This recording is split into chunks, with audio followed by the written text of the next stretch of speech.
साथियों नमस्कार, स्वागत अभिनंदन एक बार फिर से आप सभी का मेरे चैनल पर। तो साथियों, हम पढ़ रहे हैं बाबू देवकीनंदन खत्री द्वारा रचित रहस्य और रोमांच से भरपूर एक जादुई कहानी चंद्रकांता संतति। और आज हम पढ़ेंगे इसके खंड 2 के 5वें भाग का 5वां बयान। तो आइए साथियों, मज़ा लेते हैं इस जादुई कहानी का। अब हम फिर रोहतासगढ़ की तरफ मुड़ते हैं और वहाँ राजा वीरेंद्र सिंह के ऊपर जो जो आफतें आई उन्हें लिखकर इस किस्से के बहुत से भेद जो अभी तक छिपे पड़े हैं खोलते हैं। हम ऊपर लिखाए हैं कि रोहतासगढ़ फतेह करने के बाद वीरेंद्र सिंह वगैरह उसी किले में जाकर मेहमान हुए। वहीं एक छोटी सी कमेटी की गई तथा उसी समय कुंवर इंद्रजीत सिंह का पता लगाने और उन्हें ले आने के लिए शेर सिंह और देवी सिंह रवाना किए गए। उन दोनों के चले जाने के बाद ये राय ठहरी कि यहाँ का हालचाल और रोहतासगढ़ के फतेह होने का समाचार महाराज सुरेंद्र सिंह के पास चुनारगढ़ भेजना चाहिए। यद्यपि ये खबर उन्हें पहुँच गई होगी, तथापि किसी अय्यार को वहाँ भेजना मुनासिब है और इस काम के लिए भैरव सिंह चुने गए। राजा वीरेंद्र सिंह ने अपने हाथ से पिता को पत्र लिखा और भैरव सिंह को तलब करके चुनारगढ़ जाने के लिए कहा। भैरव, मैं चुनारगढ़ जाने के लिए तो तैयार हूँ, परंतु 2 बातों की हवस जी में रह जाएगी। वीरेंद्र सिंह, वह क्या?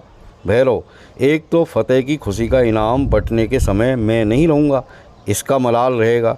वीरेंद्र, यह हवस तो अभी पूरी हो जाएगी। और दूसरी क्या है ये बताओ। तेज, ये लड़का बहुत ही लालची है। ये नहीं सोचता कि यदि मैं नहीं रहूँगा तो मेरे बदले का इनाम मेरे पिताजी तो पाएंगे। भैरव, हाथ जोड़कर और तेज सिंह की तरफ देखकर, यह उम्मीद तो हुई है, परंतु इस समय मैं आपसे भी कुछ इनाम लिया चाहता हूँ। वीरेंद्र, अवश्य ऐसा ही होना चाहिए, क्योंकि तुम्हारे लिए हम और ये एक समान हैं। तेज, आप और भी शय दीजिए, जिसमें यदि और कुछ नहीं मिल सके तो मेरा अय्यारी का बटुआ ही ले ले। भैरव, अरे मेरे लिए वही बहुत है। वीरेंद्र, तो दे दीजिए, अब सस्ते में छूटते हो, बटुआ देने में उज्र न करो। तेज, जब आप इसकी मदद पर है तो लाचार होकर देना ही पड़ेगा। राजा वीरेंद्र सिंह ने अपना खास संदूक मंगाया और उसमें से एक जड़ाऊ डिब्बा, जिसके अंदर न मालूम क्या चीज़ थी, निकाल करके बिना खोले भैरव सिंह को दे दिया। भैरव सिंह ने इनाम पाकर सलाम किया और अपने पिता तेज सिंह की तरफ देखा। उन्हें भी लाचार होकर अय्यारी का बटुआ, जिसे वे हरदम अपने पास में रखते थे, भैरव सिंह के हवाले करना ही पड़ा। राजा वीरेंद्र सिंह ने भैरव सिंह से कहा, इनाम तो तुम पा चुके, अब बताओ तुम्हारी दूसरी हवस क्या है जो पूरी की जाए। भैरव, मेरे जाने के बाद आप यहाँ के तहखाने की सैर करेंगे। अफसोस यही है कि इसका आनंद मुझे कुछ भी नहीं मिलेगा। वीरेंद्र, खैर इसके लिए भी हम वादा करते हैं कि जब तुम चुनारगढ़ से लौट आओगे तब यहाँ के तहखाने की सैर करेंगे, मगर जहाँ तक हो सके तुम जल्दी लौटना। भैरव सिंह सलाम करके विदा हुए, मगर 2 ही 4 कदम आगे बढ़े थे कि तेज सिंह ने पुकारा और कहा, सुनो सुनो, बटुए में से एक चीज़ मुझे ले लेने दो, क्योंकि वह मेरे ही काम की है। भैरव लौटकर और बटुआ तेज सिंह के सामने रखकर, बस अब मैं यह बटुआ नहीं लूँगा। जिसके लोभ से मैंने बटुआ लिया, जब वही आप निकाल लेंगे तो इसमें रह ही क्या जाएगा। वीरेंद्र, नहीं जी, ले जाओ। अब तेज सिंह उसमें से कोई चीज़ नहीं निकालने पाएंगे। जो चीज़ ये निकालना चाहते हैं, तुम भी उस चीज़ को रखने योग्य पात्र हो। भैरव सिंह ने खुश होकर बटुआ उठा लिया और सलाम करने के बाद तेजी के साथ वहाँ से रवाना हो गए। पाठक तो समझ ही गए होंगे कि इस बटुए में कौन सी ऐसी चीज़ थी जिसके लिए इतनी खिंचाखिंची हुई है। खैर, शक मिटाने के लिए हम उस भेद को खोल ही देना मुनासिब समझते हैं। इस बटुए में वे ही तिलिस्मी फूल थे जो चुनारगढ़ के इलाके में तिलिस्म के अंदर से तेज सिंह के हाथ लगे थे और जिन्हें किसी प्राचीन वैद्य ने बड़ी मेहनत से तैयार किया था। अब हम भैरव सिंह के चले जाने के बाद तीसरे दिन का हाल लिखते हैं। दिग्विजय सिंह अपने कमरे में मसेरी पर लेटा लेटा न मालूम क्या क्या सोच रहा है। रात आधी से ज़्यादा जा चुकी है, मगर अभी तक उनकी आंखों में नींद नहीं है। दरवाजे की तरफ मुँह किए हुए मालूम होता है किसी के आने की राह देख रहा है, क्योंकि किसी तरह की जरा सी भी आहट आने पर चौंक जाता है और चैतन्य होकर दरवाजे की तरफ देखने लगता है। यकायक चौखट के अंदर पैर रखते हुए एक वृद्ध बाबा जी की सूरत दिखाई पड़ी। उनकी अवस्था 80 वर्ष से ज़्यादा होगी। नाभि तक लंबी दाढ़ी और सिर के फैले हुए बाल रुई की तरह सफ़ेद हो रहे थे। कमर में केवल एक कौपीन पहने और शेर की खाल ओढ़े वे कमरे के अंदर आ पहुँचे। उन्हें देखते ही राजा दिग्विजय सिंह उठ खड़े हुए और मुस्कुराते हुए दंडवत करके बोले, आज बहुत दिनों के बाद दर्शन हुए हैं। समय टल जाने पर सोचता था कि शायद आज आना न हो। बाबा जी ने आशीर्वाद देकर कहा, राह में एक आदमी से मुलाकात हो गई, इसी से विलम्ब हुआ। इस समय कमरे में एक सिंहासन मौजूद था। दिग्विजय सिंह ने उसी सिंहासन पर साधु को बिठाया और स्वयं नीचे फर्श पर बैठ गया। इसके बाद यूँ बातचीत होने लगी। साधु, कहो क्या निश्चय किया? दिग्विजय हाथ जोड़कर, किस विषय में? साधु, यही बीरेंद्र सिंह के विषय में। दिग्विजय, सिवाय ताबेदारी कबूल करने के और कर ही क्या सकता हूँ? साधु, सुना है तुम उन्हें तहखाने की सैर कराना चाहते हो, क्या ये बात सच है? दिग्विजय, मैं उन्हें रोक ही क्यों कर सकता हूँ? साधु, ऐसा कभी नहीं होना चाहिए। तुम्हें मेरी बातों का विश्वास है कि नहीं? दिग्विजय, विश्वास क्यों नहीं होगा? आपको मैं गुरु के समान मानता हूँ और आज तक जो कुछ मैंने किया आप ही की सलाह से किया।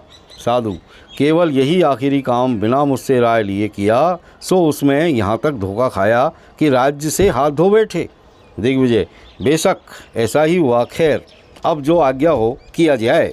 साधु, मैं नहीं चाहता कि तुम बीरेंद्र सिंह के ताबेदार बनो। इस समय वे तुम्हारे कब्जे में हैं और तुम उन्हें हर तरह से कैद कर सकते हो। दिग्विजय कुछ सोचकर, जैसी आज्ञा, परंतु मेरा लड़का अभी तक उनके कब्जे में है। साधु, उसे यहाँ लाने के लिए बीरेंद्र सिंह का आदमी जा ही चुका है। बीरेंद्र सिंह वगैरह को गिरफ्तार होने की खबर जब तक चुनार पहुँचेगी उसके पहले ही कुमार वहाँ से रवाना हो जाएगा। फिर वह उन लोगों के कब्जे में नहीं फंस सकता। उसको ले आना मेरा जिम्मा। दिग्विजय, हर एक बात को विचार कर लीजिए, मैं आज्ञानुसार चलने को तैयार हूँ। इसके बाद घंटे भर तक साधु महाराज और राजा दिग्विजय सिंह में बातें होती रही, जिसे यहाँ लिखने की कोई आवश्यकता नहीं है। पहर रात रहे बाबा जी वहाँ से विदा हुए।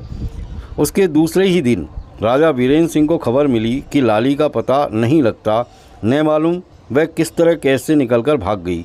उसका पता लगाने के लिए कई जासूस चारों तरफ रवाना किए गए। तो साथियों, कहानी और आगे बढ़ेगी अभी, लेकिन बीच में थोड़ा इसलिए मैं आपको रोक रहा हूँ कि आपसे एक रिक्वेस्ट है कि वीडियो यदि आपको पसंद आए तो लाइक ज़रूर करें। यदि आप मेरे सब्सक्राइबर नहीं हैं तो प्लीज़ सब्सक्राइब भी करें और वीडियो को आप आगे जो है फॉरवर्ड भी करें। Thank you. आगे बढ़ते हैं और कहानी का पूरा मज़ा लेने के लिए आप इसके पुराने वीडियो भी आप देखें, जब ही कहानी आपको पूरी समझ में आएगी। अब महाराज दिग्विजय सिंह की नीयत खराब हो गई और वे इस बात पर उतारू हो गए कि राजा बीरेंद्र सिंह, उनके लड़के और दोस्तों को गिरफ्तार कर लेना चाहिए। खाली गिरफ्तार नहीं, मार डालना चाहिए। राजा बीरेंद्र सिंह तहखाने में जाकर वहाँ का हाल देखना और जानना चाहते थे, मगर दिग्विजय सिंह हीले हवाले में दिन काटने लगा। आखिर यह निश्चय हुआ कि कल तहखाने में अवश्य चलना चाहिए। उसी दिन रात को दिग्विजय सिंह ने राजा बीरेंद्र सिंह की फिर ज़ियाफ़त की और खाने की चीज़ों में बेहोशी की दवा मिलाने का हुक्म अपने अय्यार रामानंद को दे दिया। बेचारे राजा बीरेंद्र सिंह इन बातों से बिल्कुल बेखबर थे और उनके अय्यारों को भी ऐसी उम्मीद नहीं थी। आखिर नतीजा ये हुआ कि रात को भोजन करने के बाद सभी पर दवा ने असर किया। उस समय तेज सिंह चौंके और समझ गए कि दिग्विजय सिंह ने दगा किया है, मगर अब क्या हो सकता था। थोड़ी देर बाद राजा बीरेंद्र सिंह, कुंवर आनंद सिंह, तेज सिंह, पंडित बद्रीनाथ, ज्योतिषी जी और तारा सिंह वगैरह बेहोश होकर ज़मीन पर लेट गए और बात की बात में हथकड़ियों और बेड़ियों से बेबस कर उसी तिलिस्मी तहखाने में कैद कर दिए गए। उस तहखाने से बाहर निकलने के लिए जो दो रास्ते थे उनका हाल पाठक जान ही गए हैं, क्योंकि ऊपर उसका बहुत कुछ हाल लिखा जा चुका है। उन दोनों रास्तों में से एक रास्ता जिससे हमारे अय्यार लोग और कुंवर आनंद सिंह गए थे बखूबी बंद कर दिया गया, मगर दूसरा रास्ता जिधर से कुंदन यानी धनपति किशोरी को लेकर निकल गई थी, ज्यों का त्यों रहा, क्योंकि उसकी खबर राजा दिग्विजय सिंह को नहीं थी। उस रास्ते का हाल वह कुछ भी नहीं जानता था। राजा बीरेंद्र, उनके लड़के और साथी लोग जब कैद खाने में भेज दिए गए, उस समय राजा बीरेंद्र सिंह के थोड़े से फौजी आदमी जो उनके साथ किले में आ चुके, ये दगाबाजी देखकर जान देने के लिए तैयार हो गए। उन्होंने राजा दिग्विजय सिंह के बहुत से आदमियों को मारा और जब तक जीते रहे मालिक के नमक का ध्यान उनके दिल में बना रहा, पर आखिर कहाँ तक लड़ सकते थे। शेष में सबके सब बहादुरी के साथ लड़कर बैकुंठ चले गए। राजा दिग्विजय सिंह ने किले का फाटक बंद करवा दिया, सफीलों पर तोपें चढ़वा दी और राजा वीरेंद्र सिंह के लश्कर से, जो पहाड़ के नीचे था, लड़ाई का हुक्म दे दिया। राजा वीरेंद्र सिंह के लश्कर में 2 सरदार मौजूद थे जो अभी तक रोहतासगढ़ में नहीं आए थे, एक नाहर सिंह और दूसरे फतेह सिंह। ये दोनों सेनापति थे। पाठक देखिए जमाने ने कैसा पलटा खाया। किशोरी की धुन में कुंवर इंद्रजीत सिंह अपने 2 अय्यारों के साथ ऐसी जगह जा फंसे कि उनका पता लगना भी मुश्किल है। इधर राजा वीरेंद्र सिंह वगैरह की ये दशा हुई। अगर भैरव सिंह चिट्ठी लेकर चुनार ने भेज दिए गए होते तो वे भी फंस जाते। आप भूले नहीं होंगे कि राम नारायण और चुन्नी लाल चुनारगढ़ में है और पन्ना लाल को राजा वीरेंद्र सिंह गया जी में छोड़ आए हैं। राजगृही भी उन्हीं के सुपुर्द है। वे किसी तरह वहाँ से टल नहीं सकते, क्योंकि वह शहर नया फतेह हुआ है और वहाँ एक सरदार का हरदम बने रहना बहुत ही मुनासिब है। और जिस समय रोहतासगढ़ किले से तोप की आवाज़ आई, दोनों सेनापति बहुत घबराए और पता लगाने के लिए जासूसों को किले में भेजा, मगर उनके लौट आने पर दिग्विजय सिंह की दगाबाजी का हाल दोनों सेनापतियों को मालूम हो गया। उन्होंने उसी समय इस हाल की चिट्ठी लिख करके 2 सवार चुनारगढ़ रवाना किए और इसके बाद सोचने लगे कि अब क्या करना चाहिए। तो साथियों, अब शुरू होता है 6वां बयान। आज बहुत दिनों के बाद हम कमला को आधी रात के समय रोहतासगढ़ पहाड़ी के ऊपर पूरब की तरफ वाले जंगल में घूमते देख रहे हैं। यहाँ से किले की दीवार बहुत दूर और ऊंचे पर है। कमला न मालूम किस फिक्र में है या क्या ढूंढ रही है। यद्यपि रात चांदनी थी, परंतु ऊंचे ऊंचे और घने पेड़ों के कारण जंगल में एक प्रकार से अंधकार ही था। घूमते घूमते कमला के कानों में किसी के पैर की आहट मालूम हुई। वह रुकी और एक पेड़ की आड़ में खड़ी होकर दाहिनी तरफ देखने लगी। जिधर से आहट मिली थी, 10-15 कदम की दूरी से 2 आदमी जाते हुए दिखाई पड़े। बात और चाल से दोनों औरतें मालूम पड़ी। कमला भी पैर दबाए और अपने को हर तरफ से छिपाए उन्हीं दोनों के पीछे पीछे धीरे धीरे रवाना हुई। लगभग आध कोस जाने के बाद ऐसी जगह पहुंची जहां पेड़ बहुत कम थे, बल्कि उसे एक प्रकार से मैदान ही कहना चाहिए। थोड़ी थोड़ी दूर पर पत्थर के बड़े बड़े अनगढ़ ढोंके पड़े हुए थे, जिनकी आड़ में कई आदमी छिप सकते थे। सघन पेड़ों की आड़ में से निकलकर मैदान में कई कदम जाने के बाद वे दोनों अपने ऊपर से स्याह चादर उतारकर एक पत्थर की चट्टान पर बैठ गई। कमला ने भी अपने को बड़ी चालाकी से उन दोनों के करीब पहुंचाया और एक पत्थर की आड़ में छिपकर उन दोनों की बातचीत सुनना चाहिए। चंद्रमा अपनी पूर्ण किरणों से उदय हो रहे थे और निर्मल चांदनी इस समय अपना पूरा यौवन दिखा रही थी। हर एक चीज़ अच्छी तरह और साफ नज़र आती थी। जब वे दोनों औरतें चादर उतारकर पत्थर की चट्टान पर बैठ गई, तब कमला ने उनकी सूरत देखी। बेशक वे दोनों नौजवान औरतें थीं, जिनमें से एक तो बहुत ही हसीन थी और दूसरी के विषय में कह सकते हैं कि शायद उसकी लौंडी या अय्यारा हो। कमला बड़े गौर से उन दोनों औरतों की तरफ देख रही थी कि इतने में ही सामने से एक लंबे कद का आदमी आता हुआ दिखाई पड़ा, जिसे देख कमला चौंकी और उस समय तो कमला का कलेजा बेहिसाब धड़कने लगा जब वह आदमी उन दोनों औरतों के पास आकर खड़ा हो गया और उनसे डपट करके बोला, तुम दोनों कौन हो? उस आदमी का चेहरा चंद्रमा के सामने था। विमल चांदनी उसके नक्शे को अच्छी तरह दिखा रही थी, इसलिए कमला ने उसे तुरंत पहचान लिया और उसे विश्वास हो गया कि वह लंबे कद का आदमी वही है जो खंडहर वाले तहखाने के अंदर शेर सिंह से मिलने गया था और जिसे देख उसकी अजब हालत हो गई थी तथा जिद करने पर भी उन्होंने न बताया कि यह आदमी कौन है। कमला ने अपने धड़कते हुए कलेजे को बाएं हाथ से दबाया और गौर से देखने लगी कि अब क्या होता है। यद्यपि कमला उन दोनों औरतों से बहुत दूर न थी और इस रात के सन्नाटे में उनकी बातचीत बखूबी सुन सकती थी, तथापि उसने अपने को बड़ी सावधानी से उस तरफ लगाया और सुनना चाहा कि दोनों औरतें और लंबे व्यक्ति में क्या बातचीत होती है। उस आदमी के डपटते ही ये दोनों औरतें चैतन्य होकर के खड़ी हो गई और उनमें से एक ने, जो सरदार मालूम होती थी, जवाब दिया। औरत अपनी कमर से खंजर निकालकर, हम लोग अपना परिचय नहीं दे सकती और न हमें यही पूछने से मतलब है कि तुम कौन हो। आदमी हंसकर, क्या तू समझती है कि मैं तुझे नहीं पहचानता? मुझे खूब मालूम है कि तेरा नाम गौहर है। मैं तेरी 7 पुश्त को जानता हूँ, मगर आजमाने के लिए पूछता था कि देखूँ तू अपना सच्चा हाल मुझे कहती है या नहीं। क्या कोई अपने को भूतनाथ से छिपा सकता है? भूतनाथ नाम सुनते ही वे औरत घबरा गई, डर से बदन कांपने लगा और खंजर उसके हाथ से गिर पड़ा। उसने मुश्किल से अपने को संभाला और हाथ जोड़ करके बोली, बेशक मेरा नाम गौहर है, मगर भूतनाथ तू यहाँ क्यों घूम रही है? शायद इस फिक्र में कि इस किले में पहुंचकर आनंद सिंह से अपना बदला ले। गौहर डरी हुई आवाज़ से, जी हाँ भूतनाथ, पहले भी तो तू उन्हें फंसा चुकी थी, मगर उनका यार देवी सिंह उन्हें छुड़ा ले गया। हाँ, तेरी छोटी बहन कहाँ है? गौहर वह तो गया कि रानी माधवी के हाथ से मारी गई। भूतनाथ कब? गौहर जब वह इंद्रजीत सिंह को फंसाने के लिए चुनारगढ़ के जंगल में गई थी तो मैं अपनी छोटी बहन को साथ लेकर आनंद सिंह की धुन में उसी जंगल में गई हुई थी। दुष्टा माधवी ने व्यर्थ ही मेरी बहन को मार डाला।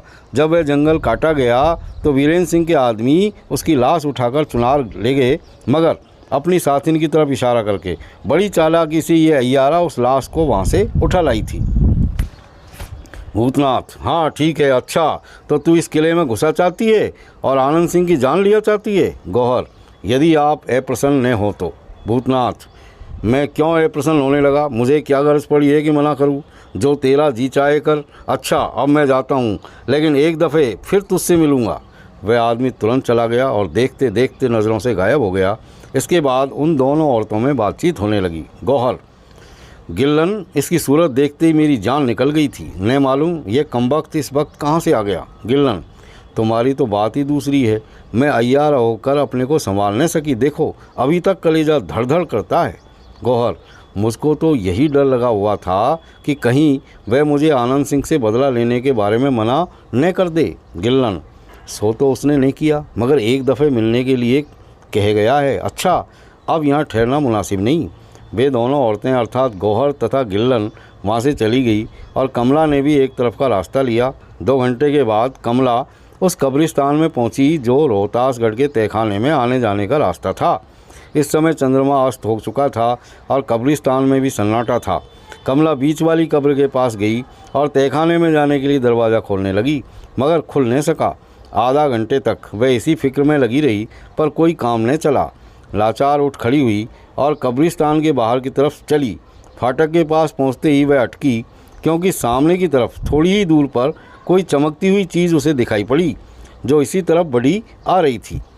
आगे जाने पर मालूम हुआ कि यह बिजली की तरह चमकने वाली चीज़ एक नेजा है जो किसी औरत के हाथ में है। वह नेजा कभी तेज़ी के साथ चमकता है और इस सबब से दूर दूर तक चीज़ें दिखाई भी देती है, और कभी उसकी चमक बिल्कुल ही जाती रहती है, और यह भी नहीं मालूम होता है कि नेजा या नेजे को हाथ में रखने वाली औरत कहाँ है। थोड़ी देर में वह औरत इस कब्रिस्तान के पास पहुंच गई और नेजे की चमक ने कमला को उस औरत की सूरत शक्ल अच्छी तरह दिखा दी। उस औरत का रंग स्याह था, सूरत डरावनी और बड़े बड़े 2-3 दांत मुँह के बाहर निकले हुए थे। काली साड़ी पहने हुए वह औरत पूरी राक्षसी मालूम होती थी। यद्यपि कमला अय्यारा और बहुत दिलेर थी, मगर इसकी सूरत देखते ही थर थर काँपने लगी। उसने चाहा कि कब्रिस्तान के बाहर निकलकर भाग जाए, मगर वह इतना डर गई थी कि पैर नहीं उठा सकी। देखते ही देखते वह भयंकर मूर्ति कमला के सामने आकर के खड़ी हो गई और कमला को डर के मारे काँपते देख करके बोली, डर मत, होश ठिकाने कर और जो कुछ मैं कहती हूँ उसे ध्यान देकर सुन। तो साथियों, यहाँ पर ये छठा बयान पूरा होता है और आज के लिए बस इतना ही। अगले वीडियो में फिर मिलते हैं 7वें बयान के साथ।